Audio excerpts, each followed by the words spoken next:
It was a sad day when I received the email from Book Depository that they were officially closing. Closing for good. I've been ordering from Book Depository since God knows when. When I was in middle school. So sometime before 2013, I think. Or no, maybe it was high school. Probably high school. So around early 2010s or whatever. So sad times. Book Depository closed down officially. And before they closed, they said, you have until this date to order some books and we will still fulfill the orders. So I said, oh, I'm going to order a bunch of books. And then I thought, how about I open the books on camera, the Final Book Depository opening. Unboxing, I guess. The Final Book Depository unboxing. If you're watching this and you're a new subscriber, and you subscribed because of the Abbey Road video, I want to say thank you. I'm going to make a comment about that at the end of this video, but just in case you don't want to skip, just in case you watch this and you're a new subscriber, I want to say thank you for subscribing. I hope you don't unsubscribe because I'm not going to be uploading a bunch of videos like that Beatles review reaction video, but I might do another one. But just, I hope you don't unsubscribe once you see the rest of my videos, but if you do, farewell. And if you stick around, that's awesome. Thank you. And please enjoy the rest of this video if you want to watch it. And for everybody else, please enjoy the rest of this video. I will comment on the Abbey Road at the end. Okay. I've already seen at least one person do this video. I'm only subscribed to one booktuber and she did this video. I'm just saying, I didn't copy her. I did think of this before, obviously, because you had to order before they closed down. I got about 7 books. These should be all of them. I think I ordered 7.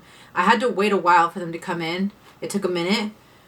But yes, I'm going to unbox them. It shouldn't be a long video. It's going to be really quick. This is just kind of to say a goodbye to Book Depository. It was a good run. It was a great website for ordering books if you wanted to get alternative covers and things like that. You could get books from different countries, like different publications.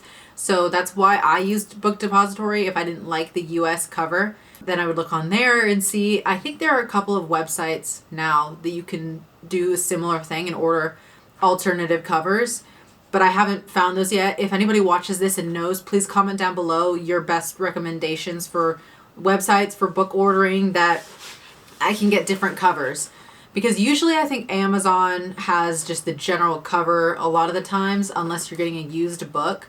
So I don't know, just I want to be able to have access to UK covers and things like that. So if anybody knows, please comment down below and let's just get on with this. Let's just start the opening. So here's my stack. I'm going to try to not show my address. Thumbnail. So starting off with some of the smaller books. First book. I don't know what's in it. I don't know which one it is. Let's go. Okay. I got some random books, by the way. I got some random ones that I saw on there that I don't see in Barnes & Nobles and stuff that I just thought, let me grab that right now. Ooh, yes, okay. The Art of the Middle Ages. Thames and Hudson's World of Art. Very cool. I have the photography book from World of Art, I think. So let me see. Let's see. If you don't already know me or watch my videos, you might not know. I love medieval art, Renaissance art, religious imagery, stuff like that. I'm obsessed with it. So this is something that I just, when I saw it on Book Depository, I thought, let me just grab that. And I think it'll be very cool. Well, I'll show you. That's a cool picture. So we got that, and just this past weekend I bought this book, Power and Thrones, A New History of the Middle Ages. There we go. This one I've never seen before, but I was in a small bookstore and it was just like sitting on the shelf, and I have never seen books on history like this in this particular bookstore. So this book kind of, I was like, this was just put here for me, right? Because hello. And there's another book on the Middle Ages that I want to get at Barnes & Noble at some point, and I was going to try to get that one that weekend, but then I saw this. So anyway, this is a history of the Middle Ages, obviously, as it says in the title. So anyway, now we got some art, and this one also has pictures. Look at that. So yeah, I just love that kind of history because it's got that perception of being dark, but then there's such interesting art of the time. So I love it. And religious art and imagery, you know, we're not supposed to have idols and things, so it's a little bit of like, but I just like it for the look of it. I really do. So I'm not a Catholic. I'm not attached spiritually to religious imagery, but I like it. I like to look at it. I think it's beautiful. Yeah, anyway, that's the first book of the unboxing. Next we have, let's see. I love the Book Depository packages, so it's going to be really sad because they're like cardboard envelopes, and I really like that. Okay, this is a tiny little book. Oh, it's a Book Depository bookmark. How sad is that? It's over. Anyway, so this is Ways of Seeing by John Berger. It's about art. John Berger is an art writer, like a art historian, like commentator or whatever. This has some pictures, but they're all black and white pictures in this one. So this is just a small little one. This is a Penguin Modern Classics. It's kind of creepy looking. But I think it was really cheap. I just figured I'd just pick this up. I haven't read any of John Berger's writing before, but I have one of his other books. So, I don't know, this is just surprisingly small. It's really tiny. But then it'll be a really quick read whenever I want to dive into it. I buy a lot of books just to have them for the future, and I'm not prepared to jump in and read them right away. It's just more about collecting information, almost like downloading. Like, I believe in books, and I believe in information on paper, because as long as it's not all destroyed, it can't be lost. So even if the information isn't in my head, like this is how I rationalize buying so many books. It's because if I see it and I want to get it, because then I have it. I have the information in my hands. It might not be in my mind yet, but it's in my hands. So that's what a lot of these random books are about. Next, this is a really tiny one. I don't know. I think I know which one this is. But this is just like, this is not even a book. That's so funny. Okay, it's cute though. I guess they were trying to get rid of their Book Depository bookmarks. Cool one. Alright, this is tiny. This is a pamphlet. This is Politics and the English Language by George Orwell. George Orwell, you know, that man, you know, his writing. 1984, Animal Farm, I think. Yeah, I think I might have heard of this before, but I really don't know. But I saw it. It was recommended on Book Depository because of the books I was looking at, and I thought I'd grab it. I thought it was going to be a book. That's so funny. It's literally a pamphlet. Literally. But I guess it's like a quick essay. So that'll be super interesting to read, actually. Politics and the English Language. Super interesting. Okay. Next. A lot of people might have zero interest in these types of books. Ooh, sticky. Ah! Alright. This is Camera Lucida by, I guess it's Roland Barthes. Never heard of this person before. But the book is about, so it's examining the themes of presence and absence, the relationship between photography and theater, history and death. These reflections on photography begin as an investigation into the nature of photographs.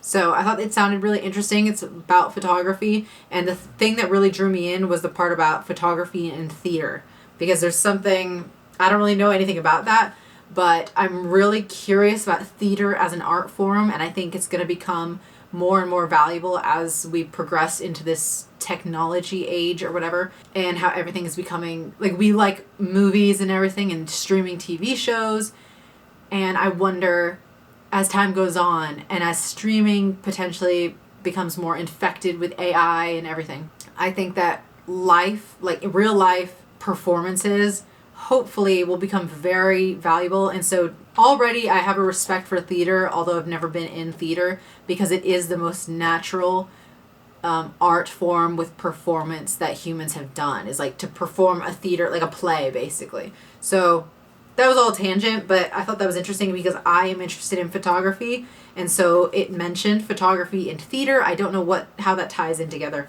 but I thought it could be cool. Again, I don't know this author, but I thought I'd give it a try. There's that. There's the cover. Next, we got 3 books left. One of these at least is a fiction book, so if you like fiction, I'm sorry about this. Okay, this is Aristotle. Whoops, I've dropped it. Aristotle's Poetics. I got this because I'm curious about the art of writing, especially lyrics, like for music, so songwriting, and then poetry is a part of that. And also, I want to try to write some books in the future, probably. So any kind of writing and any kind of historical commentary on art and philosophy and things like that I'm curious about, so I wanted to get this. So again, Poetics by Aristotle. I think I read something about this recently. That's why I picked it up. That's why I ordered it. I don't remember what it was that I read though, but it was something about what he talks about in this, like basically essays or whatever. I don't remember what it is though. Anyway, obviously a significant piece of writing, so we got that. 2 more books.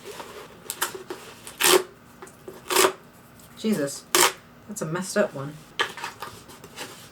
Okay, so we got at least 2 fictions in this. All right, Northanger Abbey by Jane Austen. Oxford World's Classics. There's the cover. I've been wanting to pick this up for a little bit, and I couldn't find a cover that I liked, so I actually thought this one could be cool when I saw it on Book Depository, because I like the, Gothic kind of castle image on the front.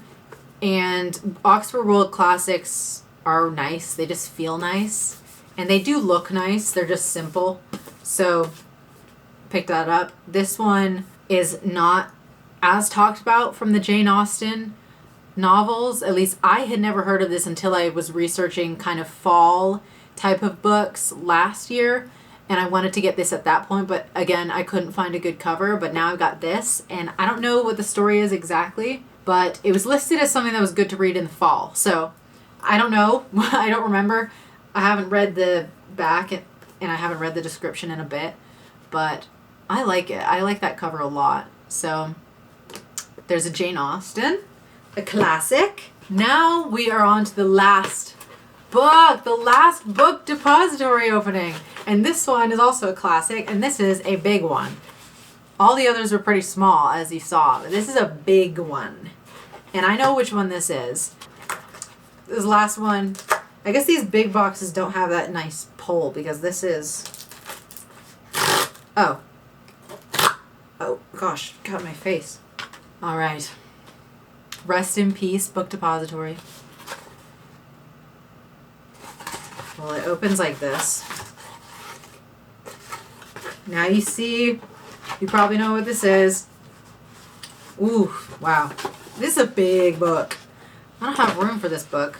War and Peace, Leo Tolstoy. A classic, and this is the Vintage Classics cover. Here we go.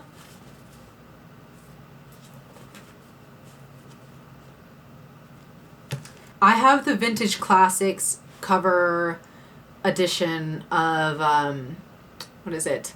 Anna Karenina, and I haven't read it yet. It's also a chunky book, but I wanted to get this one because I love the Anna Karenina one more. It's incredible, the cover of that one, but this is also a really nice one. Yeah, this is a huge book. I have never read this. I mean, this is like a major to-do list life thing to read a book this huge, so I want to read it eventually. I don't even know what this book is about. I don't know what this book is about, but it's a classic, and the back has a quote that just makes me think of Mumford & Sons. It's, let the dead... Wait, let me read it again. Sorry. Let the dead bury their dead, but while I'm alive, I must live and be happy. So, I guess that's one of the famous quotes from it. I thought that let the dead bury their dead was a Bible verse, though. But maybe it's from this. I'm going to look it up. It is in the Bible. Hold on. So it's Matthew 8:18. Jesus says at some point, let the dead bury their own dead. So, okay. And that is, I don't remember what translation that is. So, maybe that was a saying, like, let the dead bury their dead. So, it's in the Bible. And then I guess this one, Tolstoy, I don't know if that was a reference or if he knew it from scripture or what, but that's really interesting. But his version, let the dead bury their dead, is different from the Bible version. I don't know. That's why I got to do all this studying. I got to study all the books in the world because I want to know I want to know. It ties all together. It's so crazy. Just, it's the history of humans. Don't let me go on a tangent. Anyway, this is beautiful. Really beautiful. And that's the last book. So this is a quick video. That's really all I have to say today. I guess I can show you quickly the other books that I got this weekend. Just a mini extra haul. Bonus haul. We got Paradise Lost by John Milton. I thought that was a cool cover. What is this? Modern Library. And I didn't know what this book was about either. So that's why I ended up buying it, because when I read the back, what is it? John Milton's Paradise Lost, an epic poem on the clash between God and his fallen angel Satan, is a profound meditation on fate, free will, and divinity, and one of the most beautiful works in world literature. So I didn't know that that's what this book was about. I guess I should have known. Paradise Lost sounds like it's referencing Garden of Eden type of things like that, and the snake on the front made me think that must be what it's about. And then reading the back, it all makes sense. So I bought this one. It's also a classic. And then the last thing I bought is one that I've never heard of, and I haven't heard of this author, but it's a Penguin Classics. This is First Love by Ivan Turgenev. I don't know how to say it. It's a very small one, but I thought it'd be a sweet, nice, little, interesting read. So it's about a young boy and his first experience falling in love. When the down-at-heel Princess Zasykin moves next door to the country estate of Vladimir Petrovich's parents, he instantly and overwhelmingly falls in love with his new neighbor's daughter, Zinaida. I'll have to look up how to pronounce that. But the capricious young woman already has many admirers, and as she plays her suitors against each other, Vladimir's unrequited youthful passion soon turns to torment and despair, although he remains unaware of his true rival for Zinaida's affections. Set in the world of 19th century Russia's fading aristocracy, Turgenev's story depicts a boy's growth of knowledge and mastery over his own heart as he awakens to the complex nature of adult love. So I thought it was really interesting. Thought it'd be nice. A classic that I've never heard of. So those are the only other books I got. That's my mini haul. Thank you for watching, and I have nothing else to say. Oh, I forgot. I forgot to talk about the Beatles thing. Let me put that at the beginning of the video, and then my apologies, or maybe not. I'll put, okay, so Abbey Road subscribers, thank you for subscribing, if you're watching this. Like I said at the beginning, I'm not sure if you're going to unsubscribe. I don't know if anybody's watching this who subscribed from that, but it was pretty shocking. I uploaded that Abbey Road first time listening video, and I really thought it'd get a couple hundred views maybe. I thought it would do better than my normal videos, but I did not expect that it would get even 1,000 views. So it's really crazy. I think it got 12,000 views currently. It blew my mind. I did not see that coming. And then I got about like 70 something or more. I think I'm almost to 100 extra subscribers from when I uploaded that video. So that is insane. And it's still getting views. The views have gone down. It's fine. It's just crazy. And if anybody did watch it and you're watching this now, I want to say thank you. And I also did not see it coming, the amount of comments that I was going to get. And I forgot that, you know, when there's a very loyal fan base of a band, they tend to, you know, come to the defense of the band and will really have discussions. So I guess I shouldn't have been surprised. But I got majority of the comments were nice comments and also very informative and very interesting. And people told me, like I said in the video, if you have knowledge on the Beatles, please let me know and put the information down below, like whatever, tell me the lore. And people definitely did. So it was really cool. I definitely can understand a lot more about why people love the Beatles. So I'm really grateful for all those comments. And then the mean comments, like the more negative comments or rude comments, I just delete those. If I see a rude or mean comment, most of the time I'm just going to delete it because I'm like, I don't need that negative energy on my channel and I don't need it in my life. So whatever, you can leave your negative comment, but I'm just going to delete it. So that's my quick comment on the video. And I might be doing another reaction to either the White Album, Revolver, or I'm going to start from the beginning of the Beatles and just do like the first album. Or maybe I should listen through to the music and then when I get to the White Album, I will react to it and film it. So I will talk more about, like, I'll respond to some of the comments that people left and try to explain why I did things the way that I did and people didn't understand. I'll do that in that video when I do one more reaction. But I'm not planning on having this be a react channel, but I might react to other albums in the future. Some people said, yes, please do more react videos. So I don't know, but we'll see. This channel is still going to be primarily just about whatever I want it to be about. And then also I'm doing these book videos and I'm filming. That's what, if you're watching this and you're not subscribed, go ahead and subscribe because I'm trying to film basically how I'm going to create my dream life. That's what we're documenting. So things are going to get a lot more exciting soon. When my life starts to, like, I just believe it. I'm believing it. I'm manifesting it. I'm having faith and I'm trusting. I don't know what's going to happen, but things will get a lot more interesting over time. It can only get more interesting from here. So I'm documenting that journey, that story, the story of my life, whatever. So please subscribe if you like books, if you like that kind of stuff. Let's create our dream lives together. We're going to be positive about it. We're going to have faith and trust and follow our dreams. And anyway, thank you for watching. Please subscribe if you're not subscribed. And if you are subscribed, please don't unsubscribe. But anyway, you can if you want. That's all I have to say. So I'll see you in the next video. I've got a lot more videos lined up. I just wanted to get this one out there because the book depository closed. Now it's been a couple weeks, so I need to get this video out. So that's it. Thank you for watching. I'll see you in the next one. Have a good day, night, and whatever, wherever you are. Goodbye.